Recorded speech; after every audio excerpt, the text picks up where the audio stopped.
Regardez votre dernier moment de bonheur. Était-il réel ou étiez-vous déjà en train de vous demander si la story de quelqu'un d'autre n'avait pas l'air plus cool? Aujourd'hui, avoir le choix n'est plus une liberté, c'est une torture psychologique. Ce que vous ressentez, ce n'est pas une simple petite envie passagère, c'est un crime silencieux commis par votre propre cerveau contre votre capacité à être satisfait. Nous vivons dans l'ère du coût d'opportunité infini, un monde où chaque seconde passée à faire quelque chose est une seconde cruellement arrachée à 1000 autres possibilités que vous voyez défiler sous vos yeux en haute définition.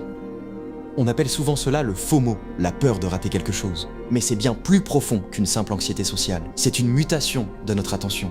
Imaginez que votre logiciel biologique, conçu pour survivre dans un environnement où les options étaient limitées, soit soudainement bombardé par un flux de données incessant. Votre cerveau n'est pas programmé pour gérer l'infini. Pour lui, chaque fenêtre ouverte sur la vie d'un autre n'est pas une simple image, c'est une réalité alternative accessible. Et par comparaison, votre présent, avec ses imperfections, son silence ou sa routine, commence à paraître fade, presque anormal. Vous ne vivez plus votre vie, vous subissez le deuil permanent de toutes celles que vous n'avez pas choisies. C'est le paradoxe du choix. On nous a vendu l'idée que plus nous aurions d'options, plus nous serions libres. Pourtant, passer de 3 options à 3000 ne nous rend pas 1000 fois plus heureux, cela nous rend 1000 fois plus anxieux. Pourquoi ? Parce que le processus de décision devient épuisant. Pour choisir une chose, vous devez en rejeter 2999, et votre cerveau déteste perdre. Plus l'éventail est large, plus le regret potentiel grandit. C'est ce qui explique pourquoi vous passez 40 minutes à scroller sur une plateforme de streaming sans jamais rien regarder, ou pourquoi vous n'arrivez plus à apprécier un dîner sans vérifier si l'événement d'à côté n'avait pas l'air plus excitant. Ce mécanisme crée ce qu'on appelle le regret anticipé. Avant même d'avoir terminé ce que vous êtes en train de faire, vous imaginez déjà que vous auriez pu faire mieux ailleurs. Les algorithmes ne se contentent pas de nous montrer du contenu, ils nous forcent à évaluer notre existence en temps réel par rapport à des sommets de mise en scène. Vous êtes au café avec un ami, mais vous voyez quelqu'un explorer une plage à Bali. Immédiatement, une partie de votre esprit quitte la table. Vous n'êtes plus dans le présent, vous êtes dans une simulation constante de « et si ». Votre cerveau finit par préférer une option moyenne dont il est sûr, plutôt qu'une excellente expérience parasitée par le doute de l'ailleurs.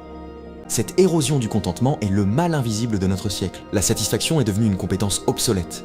La dopamine, cette molécule de la quête et de la nouveauté que le scroll infini nourrit en permanence, a totalement pris le dessus sur la sérotonine, la molécule de l'accomplissement et de l'ici et maintenant.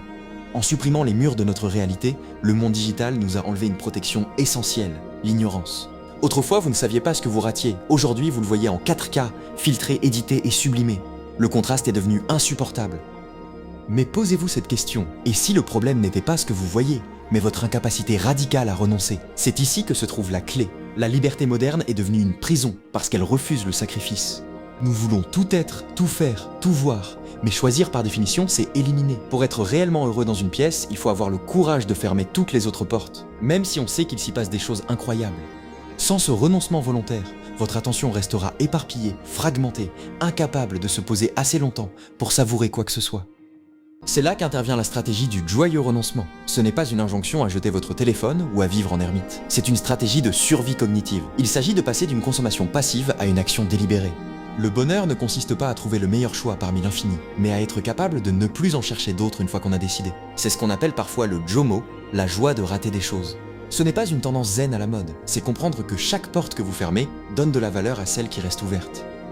Rééduquer son cerveau à apprécier la finitude est le plus grand défi de notre époque. Nous devons apprendre à aimer les limites, car ce sont elles qui donnent du relief à nos expériences. Une vie où tout est possible en permanence est une vie où rien n'a de poids. En acceptant de tuer les versions fantômes de vous-même qui font la fête ailleurs ou qui réussissent mieux sur un autre écran, vous libérez enfin l'espace nécessaire pour habiter pleinement votre propre réalité. Votre attention est la seule monnaie qui ne se récupère jamais. Chaque fois que vous la donnez à un ailleurs hypothétique, vous appauvrissez votre ici bien réel. Reprenez le contrôle. Non pas en fuyant le monde moderne, mais en décidant, avec une certaine fierté, de rater volontairement tout ce qui ne vous appartient pas en cet instant. La véritable puissance aujourd'hui, ce n'est pas d'avoir accès à tout, c'est d'avoir la discipline de ne s'intéresser qu'à ce qui est devant soi. C'est la fin de cette vidéo, merci d'avoir écouté jusqu'au bout. Avez-vous déjà ressenti cette fatigue mentale après avoir passé trop de temps à comparer votre vie à celle des autres sur un flux? Est-ce que le fait d'avoir trop de choix vous empêche parfois de simplement commencer quelque chose? Dites-moi dans les commentaires comment vous gérez cette pression de l'ailleurs. Si ce sujet vous a parlé, n'hésitez pas à vous abonner pour explorer ensemble les mécaniques de notre psychologie moderne. On se retrouve très vite pour une prochaine réflexion.